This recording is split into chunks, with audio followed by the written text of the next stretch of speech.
sebelum memulai. Alangkah baiknya jika matikan dulu lampu di sekitarmu. Cari posisi paling nyaman, entah itu sambil rebahan, duduk, atau pakai headset biar suaranya lebih masuk. Tarik napas pelan, lalu hembuskan. Karena cerita ini paling enak didengar pas suasana lagi sepi. Dan langsung saja kita mulai ke ceritanya. Namaku Samin, orang-orang di pasar biasa manggil aku Pak Samin.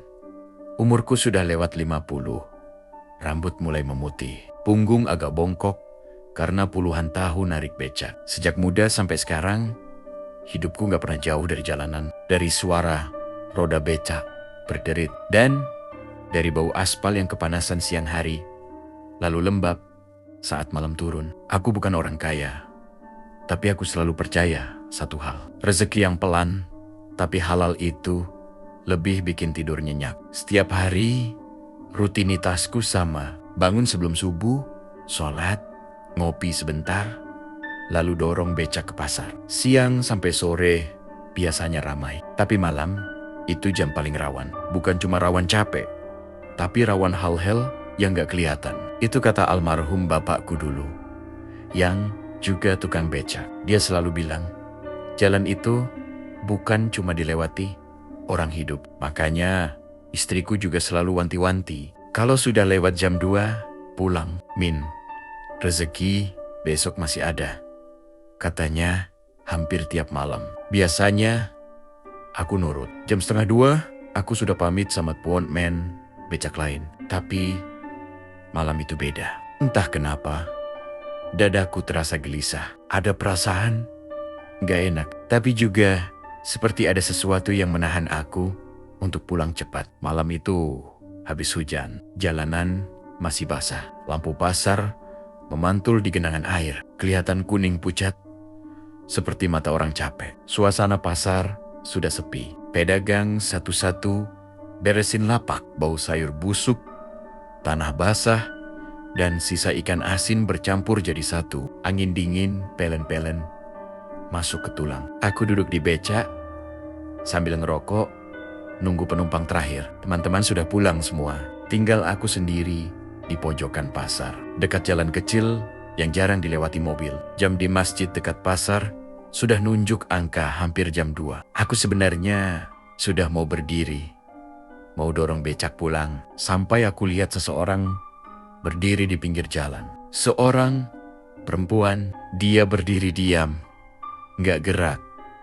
Pakai baju sederhana warna pucat. Rambutnya panjang, jatuh menutupi sebagian wajahnya. Dari jauh, kelihatan kurus. Aku sempat mikir, mungkin pekerja pasar yang pulang kemalaman, atau orang desa yang gak kebagian angkutan. Dia melangkah, mendekat. Jalannya pelan, hampir gak ada suara. Saat jaraknya tinggal beberapa meter, dia berhenti dan bicara dengan suara lirih tapi jelas. Pak, bisa diantar pulang? Aku ragu. Jam segini biasanya aku nolak, tapi ada sesuatu dari caranya bicara yang bikin aku gak tega. Bukan karena cantik, bukan juga karena kasihan, tapi karena suaranya seperti orang capek banget. Capek yang bukan cuma fisik. Rumahnya di mana, Mbak? Tanjaku. Kara, Tanjaku. Dia gak langsung jawab, cuma menunduk sebentar. Lalu berkata, lewat jalan yang biasa saja. Pak, jawaban itu aneh.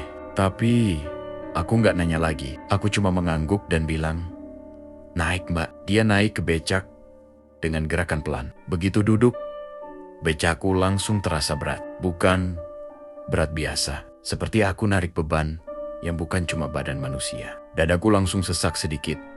Tapi aku paksa anggap biasa. Aku mulai mengayuh. Awalnya jalanan masih normal. Aku lewat gang kecil, belok kanan, tembus ke jalan yang biasa kupakai buat nganter orang pulang ke arah desa. Tapi makin jauh, suasana makin sunyi. Rumah-rumah yang biasanya masih nyala lampunya sekarang gelap semua. Bahkan suara anjing pun gak ada. Aku nengok sedikit ke kaca kecil di depan setang becak. Bayangan penumpangku kelihatan buram. Rambutnya seperti menutup seluruh wajah. Aku coba tanya lagi, Mbak, Rumahnya jauh. Dia diam. Aku ulangi pertanyaan. Baru dia jawab. Sedikit lagi, Pak. Suaranya datar. Nggak ada intonasi. Seperti orang baca kalimat yang sudah dihafal. Aku mulai merasa aneh. Jalan ini bukan jalan yang biasa kulewati. Aspalnya berubah jadi jalan tanah. Roda becaku berbunyi aneh. Seperti gesek tanah basah.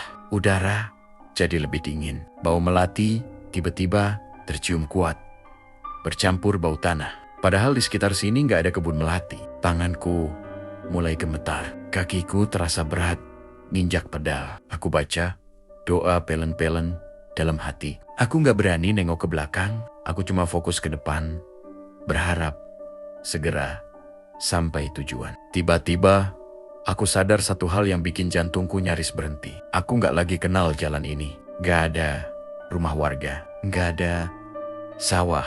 Nggak ada lampu. Yang ada cuma jalan tanah panjang, kabut tipis, dan pepohonan tinggi di kiri kanan yang seperti saling menutup di atas kepalaku. Seperti lorong. Aku berhenti, mengayuh. Mbak, suaraku bergetar. Ini rumahnya kemana ya? Untuk pertama kalinya, penumpang itu mengangkat kepalanya sedikit. Dari kaca kecil di depan, aku lihat wajahnya samar. Kulitnya pucat, terlalu pucat untuk orang hidup. Matanya seperti cekung, tapi kosong. Aku cuma mau pulang, Pak, katanya pelan. Kalimat itu sederhana, tapi entah kenapa, dadaku langsung sesak. Bukan takut biasa, tapi rasa sedih yang tiba-tiba datang tanpa alasan. Aku mau bilang, aku nggak bisa lanjut.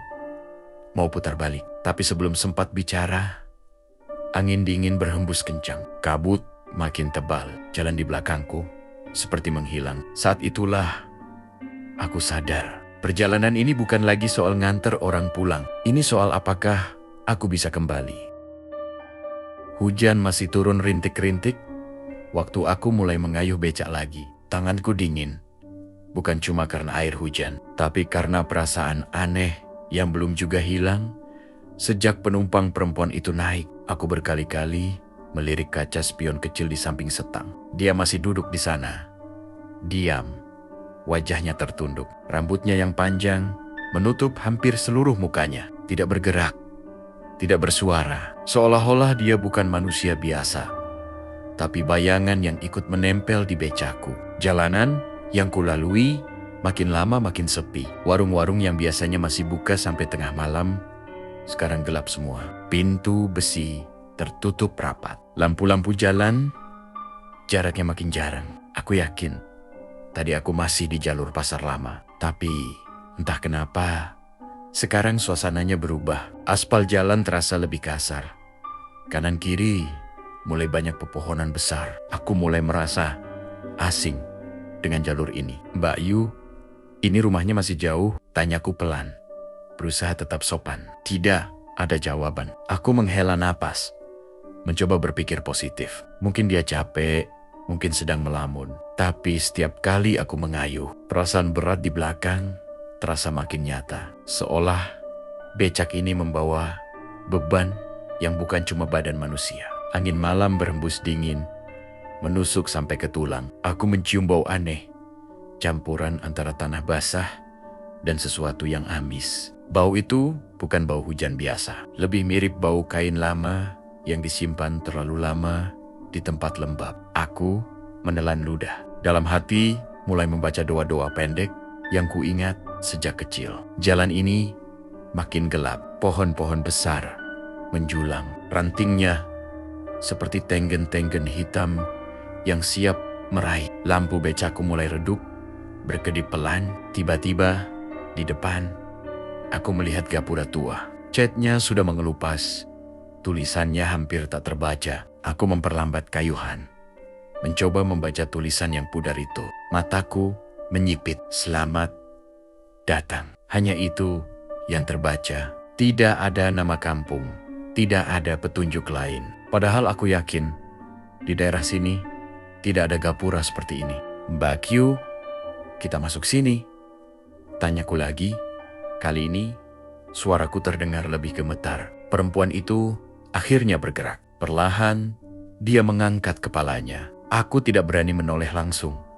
Tapi dari sudut mata, aku melihat lehernya bergerak dengan cara yang aneh terlalu kaku. Suaranya akhirnya keluar, pelan, serak, seperti orang lama tidak bicara. Iya, lurus saja. Nada suaranya dingin, datar, tanpa emosi. Aku tidak punya pilihan. Aku terus mengayuh, melewati gapura itu. Begitu masuk, suasana berubah drastis. Udara terasa lebih berat. Suara hujan seperti teredam, seolah dunia luar tertutup. Jalanan di dalam bukan aspal lagi, tapi tanah padat bercampur batu kecil. Anehnya, meski hujan, tanah itu tidak becek. Rumah-rumah mulai terlihat, tapi bentuknya tidak seperti rumah zaman sekarang. Dinding kayu, atap genteng tua, beberapa bahkan seperti rumah panggung. Tidak ada lampu, tidak ada suara televisi, tidak ada suara orang. Sunyi total. Aku berhenti mengayuh sesaat. Jantungku berdegup kencang. "Mbak Yu, ini kampung apa ya?" tanyaku. Suaraku nyaris berbisik. Perempuan itu tidak langsung menjawab. Aku merasakan dia sedikit condong ke depan, lebih dekat ke punggungku. Bau aneh itu makin kuat. "Ini tempat kami," katanya akhirnya. Kata-kata itu membuat bulu kuduku berdiri. Cara dia mengucapkan kami terasa janggal, seolah bukan satu orang yang bicara. Aku ingin putar balik. Niat itu sudah bulat di kepalaku. Tapi begitu aku mencoba memutar stang, becak ini terasa berat sekali. Seperti rodanya tertahan sesuatu. Aku mengayuh, tapi tidak bergerak. Napasku mulai memburu.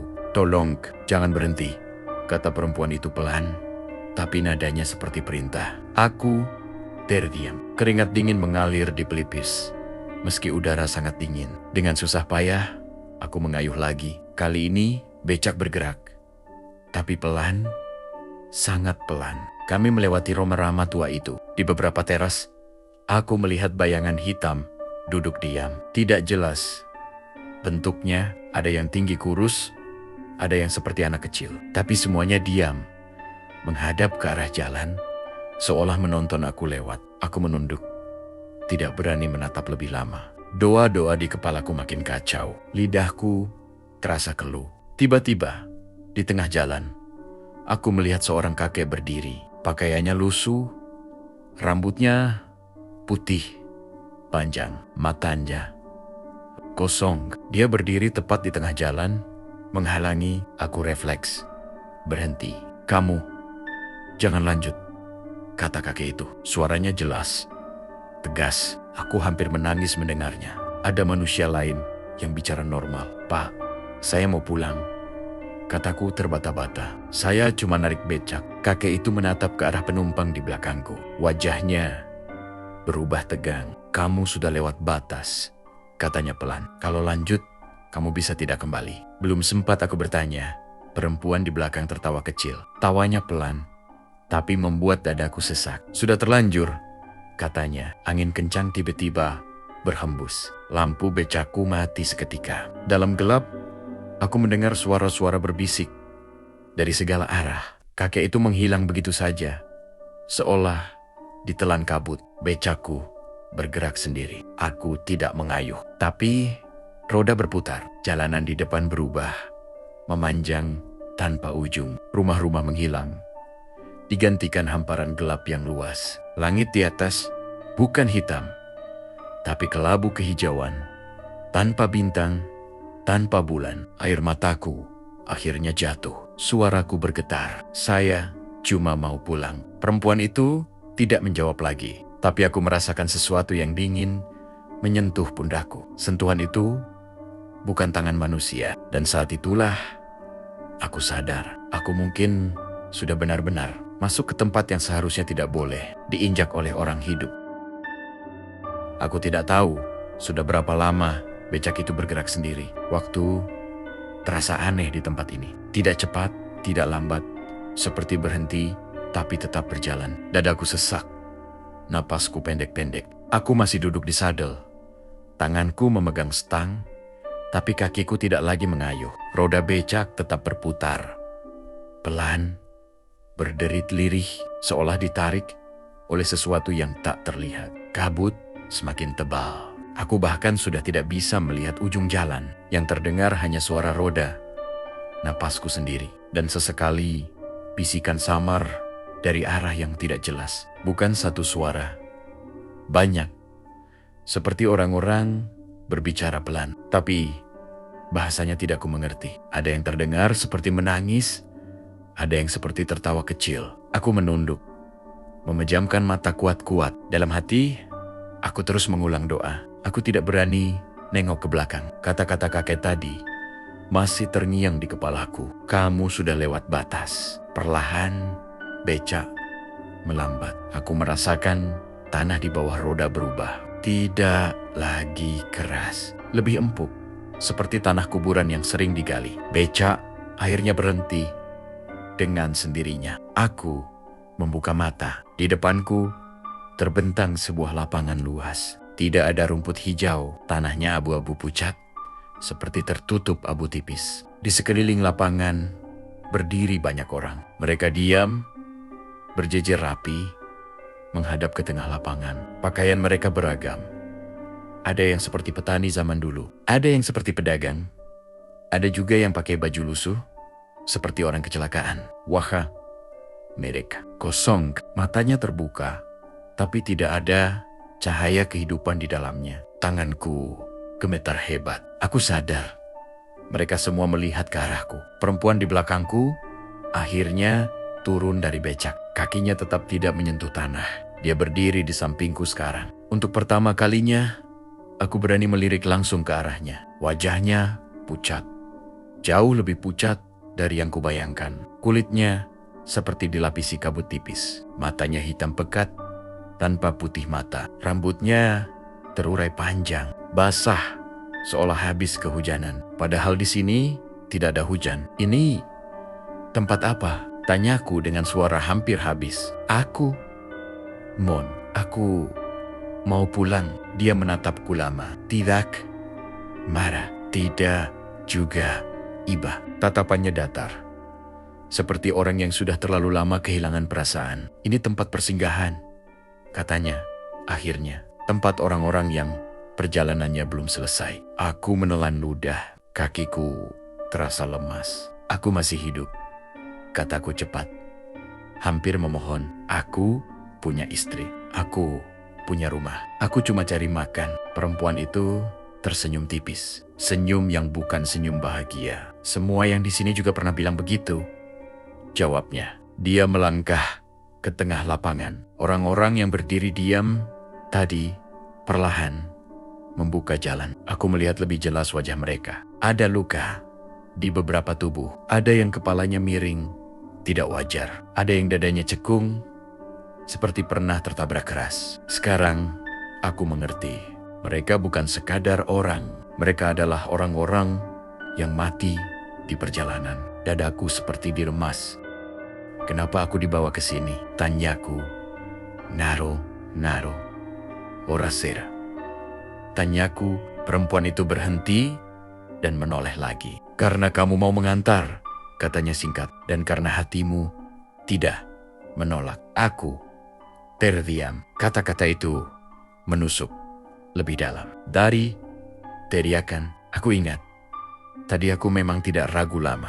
Aku tidak menolak. Aku tidak curiga. Aku cuma berpikir satu hal. Kasian. Lapangan itu tiba-tiba terasa makin sempit. Langit kelabu di atas seperti turun perlahan. Aku merasa sesak, seperti kehabisan udara. Di tengah lapangan muncul sosok lain. Seorang pria tua berjubah hitam. Rambutnya panjang putih. Wajahnya tegas. Matanya tajam menatapku. Auranya berbeda. Levi berat.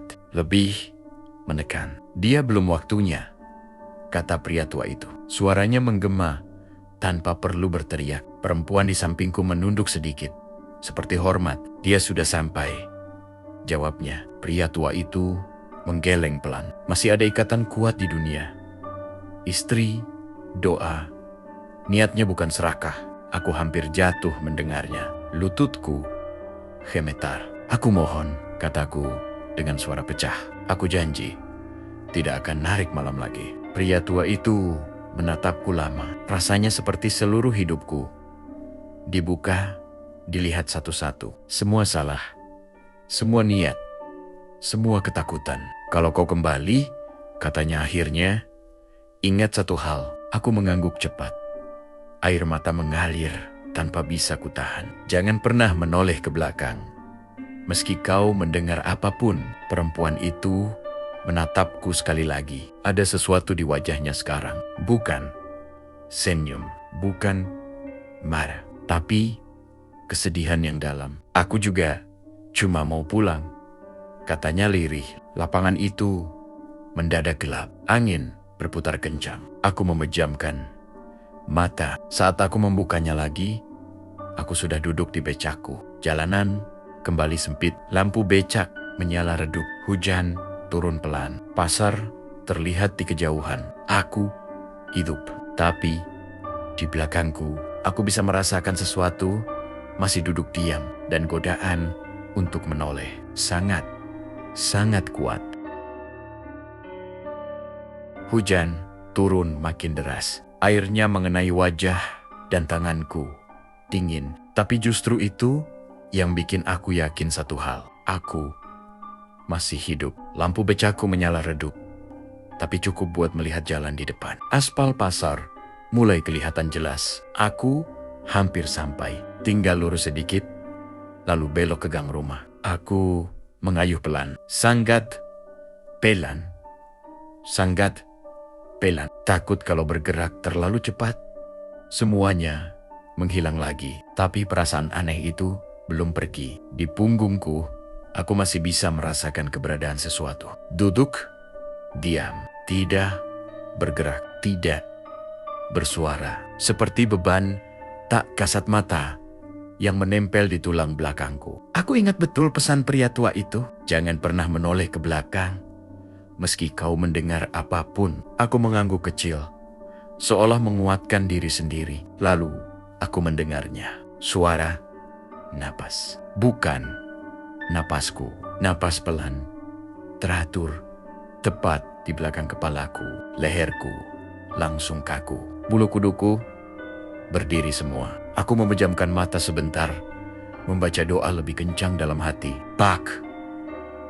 Suaranya sangat pelan, tapi jelas. Terlalu jelas. Aku hampir refleks menoleh, tapi aku tahan. Tanganku mencengkeram stang sampai terasa nyeri. Pak Samin. Dadaku seperti dihantam batu besar. Dia tahu namaku. Aku tidak pernah menyebut namaku selama perjalanan. Aku tidak pernah memperkenalkan diri. Aku menggigit bibir, menahan diri untuk tidak menjawab. Pak, jangan takut, katanya lagi. Suaranya berubah. Lembut, lebih manusiawi. Aku dingin. Aku merasakan sesuatu seperti ujung jari menyentuh punggungku. Sentuhan itu dingin. Jauh lebih dingin dari air hujan. Tubuhku gemetar. Hebat. Air mataku menetes tanpa bisa kutahan. Aku ingin percaya. Ingin sekali. Karena suaranya sekarang terdengar seperti orang yang benar-benar butuh pertolongan. Aku capek, katanya lirih. Aku cuma mau pulang. Kalimat itu menembus pertahananku. Sama persis seperti yang dia katakan di awal. Sama seperti perasaanku saat itu. Aku juga capek. Aku juga cuma mau pulang. Becakku melambat dengan sendirinya. Aku sadar itu berbahaya, sangat berbahaya. Tapi di saat yang sama, ada dorongan kuat di dalam diriku untuk menoleh. Hanya sedikit saja, sekadar memastikan dia masih manusia. Saat itulah aku mendengar suara lain. Bukan dari belakang, dari depan.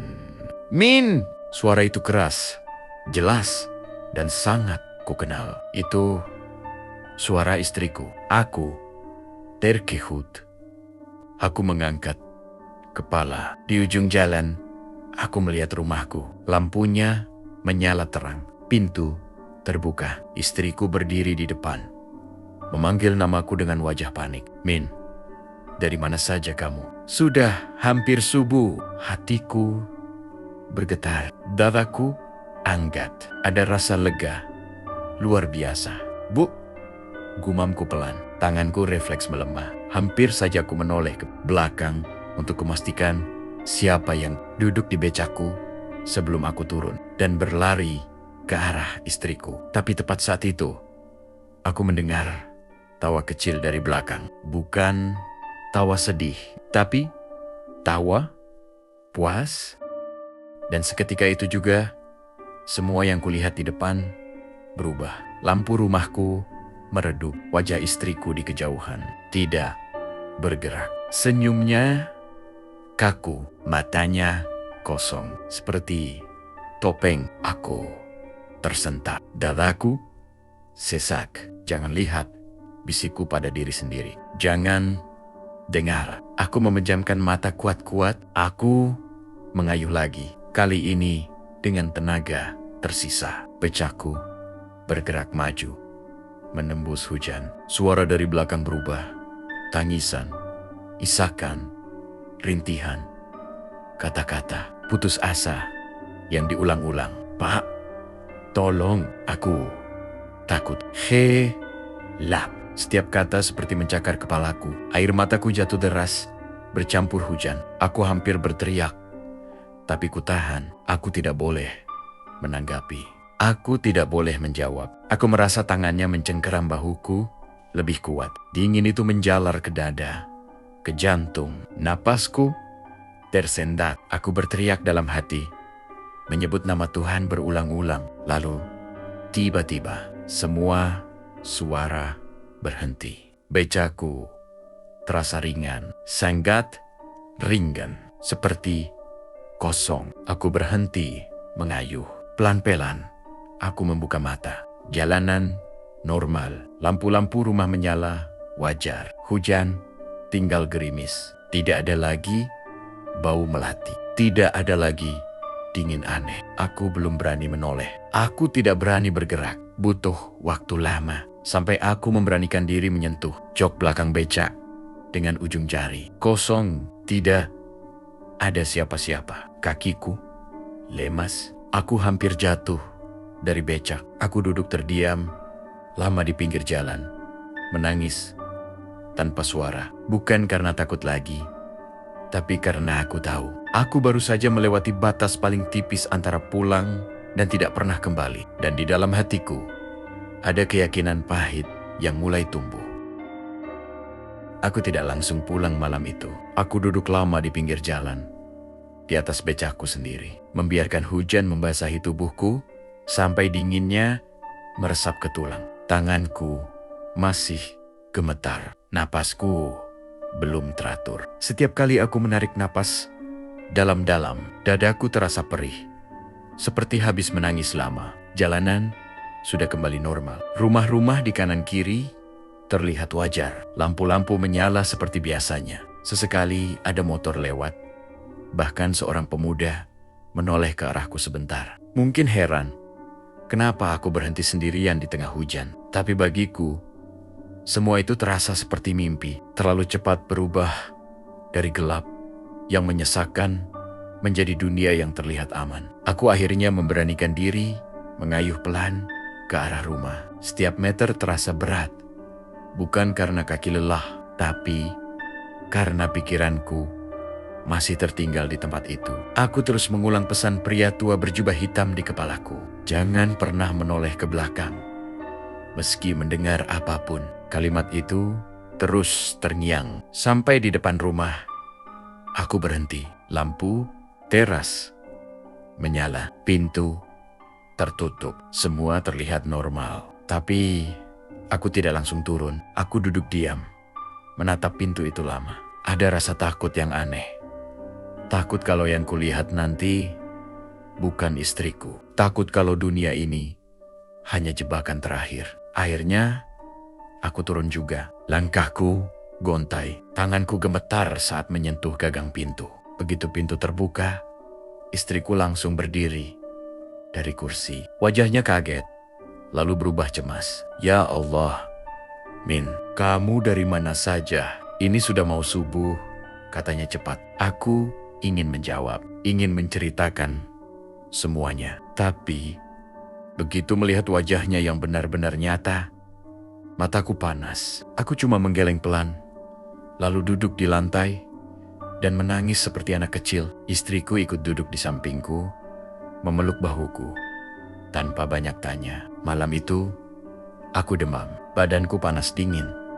Mengigau, istriku bilang aku terus mengulang satu kalimat dalam tidurku. Aku cuma mau pulang. Paginya, aku bangun dengan tubuh lemas. Tapi yang lebih berat adalah kepalaku. Setiap aku memejamkan mata, aku melihat lapangan abu-abu itu. Wajah-wajah kosong yang berdiri berjejer. Perempuan berambut panjang dengan mata gelap yang menatapku tanpa berkedip. Aku tidak narik becak hari itu. Tidak juga keesokan harinya. Bahkan suara roda becak dari kejauhan saja sudah bikin dadaku sesak. Beberapa hari kemudian, aku mencoba keluar rumah. Dorongan hidup harus jalan. Tapi sejak kejadian itu, ada hal-hal aneh yang mulai terjadi. Setiap menjelang malam, sekitar jam 2, aku selalu mendengar suara pelan dari arah luar rumah. Seperti roda beca yang berderit pelan. Padahal, becaku tersimpan di samping rumah. Kadang, saat aku duduk sendiri di ruang tamu, aku mencium bau melati. Bau yang sama persis seperti malam itu. Istriku tidak mencium apa-apa. Katanya, aku cuma kelelahan. Aku mencoba menenangkan diri. Mungkin ini cuma trauma. Pikiran orang tua yang capek, kerja. Tapi satu malam, saat aku hampir tertidur, aku mendengar suara itu lagi. Pak, sangat pelan dari arah belakang rumah. Tubuhku langsung kaku. Aku memejamkan mata, mengatur napas. Aku ingat pesan itu. Jangan menoleh, jangan menanggapi, jangan membuka pintu. Suara itu terdengar lagi, lebih dekat. Pak, aku kedinginan. Air mataku menetes. Aku menutup telinga dengan bantal. Aku membaca doa sekuat-kuatnya dalam hati. Suara itu akhirnya hilang, berganti dengan kesunyian yang panjang dan menyesakan. Besoknya, aku memutuskan melakukan satu hal. Aku mengeluarkan becaku ke depan rumah. Aku membersihkannya, mengelap roda, jok, setang. Lalu aku memarkirkannya menghadap ke jalan, bukan ke rumah. Sejak saat itu, suara itu tidak terdengar lagi. Tapi rasa diawasi tetap ada. Aku akhirnya berhenti narik becak malam. Siang masih sesekali. Itu pun tidak jauh-jauh. Aku menghindari pasar lama, menghindari jalan kecil yang sepi. Aku jadi orang yang berbeda, lebih pendiam, lebih sering melamun. Beberapa bulan kemudian, aku dengar kabar ada tukang becak lain yang hilang, mangkal di pasar yang sama. Terakhir terlihat sekitar jam 2 pagi. Becaknya ditemukan pagi harinya, kosong, terparkir rapi di pinggir jalan tanah. Orang-orang bilang, mungkin dia kabur, mungkin kecelakaan. Tapi aku tahu betul kemana orang yang narik malam lewat jam 2 itu bisa pergi. Dan setiap kali aku lewat dekat pasar lama, aku selalu melihat satu becak tua di sudut jalan. Becak yang tidak pernah bergerak, tidak pernah dipakai, tapi selalu terlihat basah, seperti habis kehujanan. Aku kira semuanya akan berhenti sampai di situ. Aku kira selama aku tidak lagi keluar malam, selama aku menuruti peringatan itu, hidupku akan kembali normal. Tapi ada satu hal yang tidak pernah dikatakan siapapun padaku malam itu, bahwa alam lain tidak selalu mengambilmu sekaligus. Kadang mereka hanya menandaimu. Waktu berjalan, bulan berganti.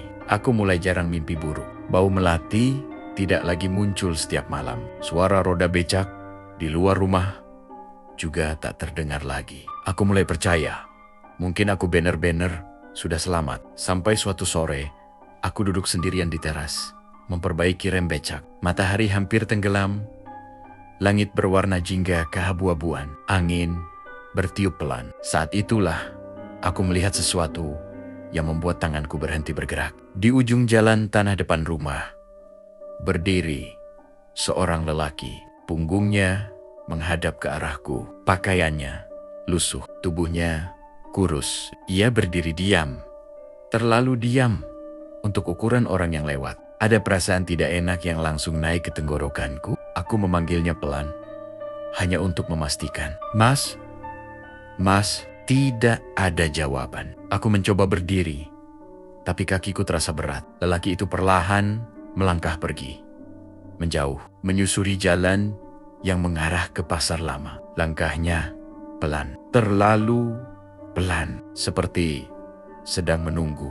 Aku ingat janji pada diriku sendiri. Jangan ke sana, jangan malam, jangan mendekat. Tapi kali ini masih sore. Aku berdiri menatap ke arah istriku yang sedang di dapur. Aku tidak bilang apa-apa. Aku hanya mengambil topi, mendorong becak, dan berjalan pelan menyusuri jalan itu. Aku tidak tahu kenapa aku melakukannya. Seolah ada sesuatu yang menarikku dengan paksa. Semakin jauh, suasana semakin sunyi. Udara terasa berat. Warna langit berubah lebih cepat dari seharusnya. Jalan tanah berubah lembab, seperti habis diguyur hujan.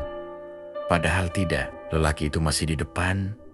Jaraknya tetap tidak makin dekat, tidak makin jauh. Sampai akhirnya aku sadar jalur yang kulewati bukan lagi jalan desa. Aku berhenti. Jantungku berdegup keras. Di sekelilingku, lampu rumah menghilang. Pepohonan berubah jadi bayangan hitam. Kabut tipis mulai turun dari tanah. Aku mengenali tempat ini. Aku pernah ke sini. Lapangan luas dengan tanah pucat itu terbentang di hadapanku. Sosok-sosok berdiri, berjejer, lebih banyak dari sebelumnya. Wajah-wajah kosong menatap ke satu arah, ke arahku. Bejakku terasa berat. Roda seperti menancap ke tanah.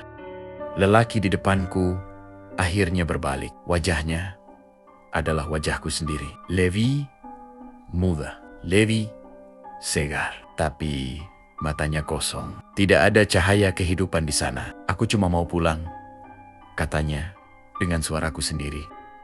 Aku mundur. Nafasku tercekat. Dari samping, perempuan berambut panjang itu muncul. Tatapannya lebih sedih dari sebelumnya. Kamu tidak melanggar, katanya pelan. Tapi kamu pernah melihat, dan yang melihat tidak pernah benar-benar kembali. Aku ingin berteriak, hing, lari. Tapi kakiku tak bergerak. Pria berjubah hitam muncul dari kabut. Wajahnya tetap tidak jelas. Suaranya berat dan dingin. Kamu boleh pulang sekali, katanya. Dan kamu sudah melakukannya. Lalu, kenapa aku di sini lagi? Tanyaku dengan suara bergetar. Ia menoleh ke arah sosok yang menyerupai diriku. Karena setiap orang yang selamat meninggalkan sesuatu. Aku menoleh ke belakang becakku. Joknya tidak kosong. Seseorang duduk di sana, membungkuk, rambutnya panjang, basah, bau melati menyengat hidungku. Aku menutup mata. Air mataku jatuh. Aku capek, bisikku. Aku cuma mau pulang. Suasana hening, kabut berputar. Angin dingin menyapu wajahku. Saat aku membuka mata, aku berada di rumahku. Aku terbaring di lantai. Istriku menangis sambil memegang tanganku. Wajahnya panik. Alhamdulillah, kamu pingsan, katanya. Aku selamat. Atau setidaknya terlihat begitu. Sejak hari itu, aku tidak pernah lagi keluar rumah setelah matahari tenggelam. Becakku aku jual. Hidupku sunyi, tenang. Tapi setiap menjelang jam 2 pagi, aku selalu terbangun. Bukan karena suara, tapi karena perasaan bahwa ada seseorang duduk di belakangku. Menunggu aku menoleh. Dan sampai sekarang, aku masih menahan diri